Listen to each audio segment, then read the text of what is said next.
Voici, je vous le dis, pensez-vous que vous ne puissiez pas adorer Dieu si ce n'est dans vos synagogues uniquement? Et de plus, je vous le demande, pensez-vous que vous ne devriez adorer Dieu qu'une seule fois par semaine? Je vous le dis, il est bon que vous soyez chassés de votre synagogue, afin que vous soyez humbles et que vous appreniez la sagesse. Car il est nécessaire que vous appreniez la sagesse, car c'est parce que vous êtes chassés que vous êtes méprisés par vos frères à cause de votre extrême pauvreté, que vous êtes amenés à l'humilité de cœur car vous êtes nécessairement amené à être humble. Et maintenant, parce que vous êtes forcé d'être humble, béni êtes-vous, car parfois, s'il est forcé d'être humble, l'homme cherche le repentir. Et maintenant, assurément, quiconque se repent trouve miséricorde. Et celui qui trouve miséricorde et persévère jusqu'à la fin, celui-là sera sauvé. Et maintenant, comme je vous l'ai dit, parce que vous avez été forcé d'être humble, béni êtes-vous. Ne pensez-vous pas que ceux qui s'humilient vraiment à cause de la parole sont encore plus bénis? Oui, celui qui s'humilie vraiment et se repent de ses péchés et persévère jusqu'à la fin, celui-là sera béni.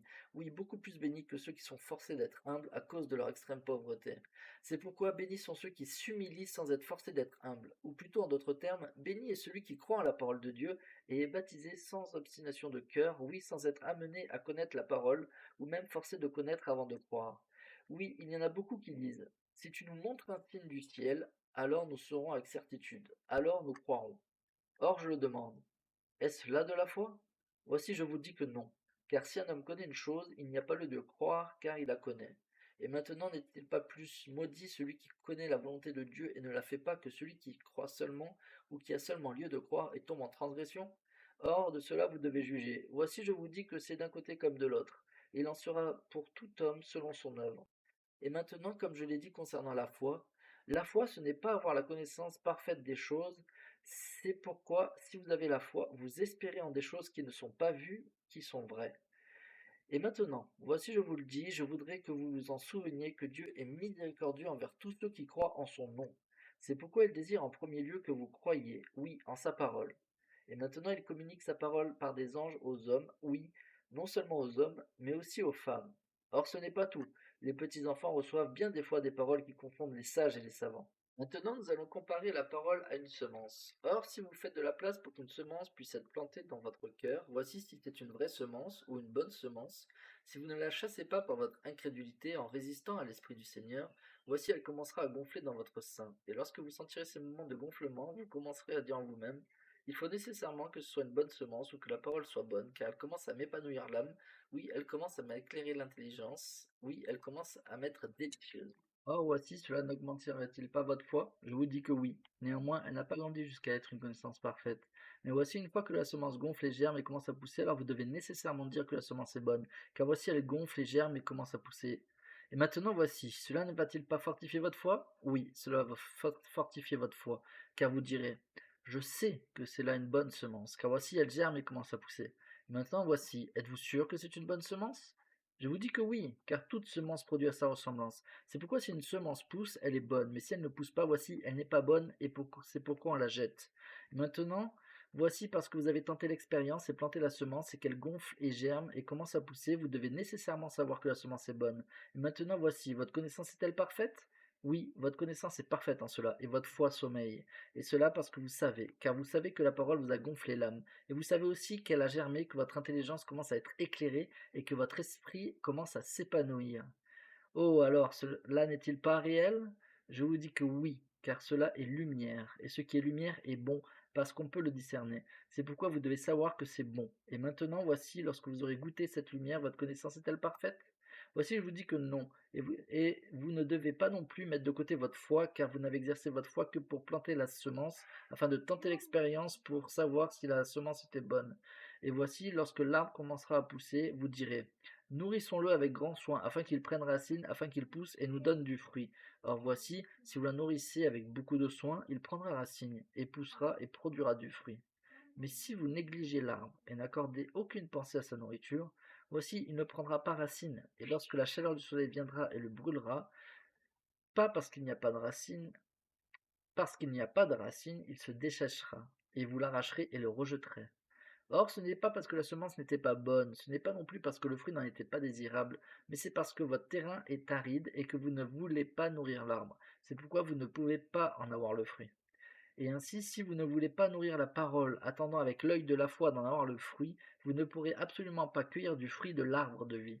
Mais si vous nourrissez la parole, oui, nourrissez l'arbre lorsqu'il commence à pousser par votre foi, avec grande diligence et avec patience, attendant d'avoir le fruit, il prendra racine. Et voici ce sera un arbre jaillissant jusque dans la vie éternelle. Et à cause de votre diligence et de votre foi et de votre patience à l'égard de la parole pour la nourrir, afin qu'elle prenne racine en vous, voici vous en cueillerez bientôt le fruit, qui est extrêmement précieux, qui est doux par-dessus tout ce qui est doux, qui est blanc par-dessus tout ce qui est blanc, oui, et pur par-dessus tout ce qui est pur, et vous vous ferez un festin de ce fruit jusqu'à ce que vous soyez rassasiés, de sorte que vous n'aurez ni faim ni soif. Alors, mes frères, vous récolterez les récompenses de votre foi et de votre diligence et de votre patience et de votre longanimité, attendant que l'arbre vous donne du fruit. Mais voici, vous avez dit que vous ne pouviez pas adorer votre Dieu parce que vous étiez chassés de vos synagogues. Mais voici, je vous le dis, si vous pensez que vous ne pouvez pas adorer Dieu, vous êtes grandement dans l'erreur, et vous devriez sonder les Écritures. Si vous pensez qu'elles vous ont enseigné cela, vous ne les comprenez pas. Vous souvenez-vous avoir lu ce que Zénos, le prophète d'autrefois, a dit concernant la prière et le culte?